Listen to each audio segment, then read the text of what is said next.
We'll guide you through how to fix not being able to format the dates in Excel. If you find this useful, consider subscribing and liking the video. First of all, I'll show you I'm unable to go and change the format of the dates. I'll select them here, right click and click on Format Cells. I'll come into dates and let's say I want to go and use this long one here. I've got that selected, I'll press OK, but nothing changes.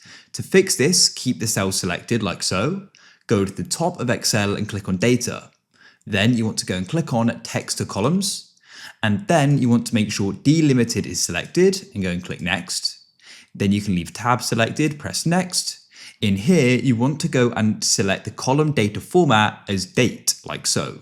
You can then go and choose the format here. We'll do day, month, year, like so, and I'll then press Finish. Now that we've done that, I'll go and right click on them again, and we can go and click on Format Cells. You can go and choose what you want, click OK, and as you can see, we can now go and change the format. If you guys found this useful, then please consider subscribing and liking the video.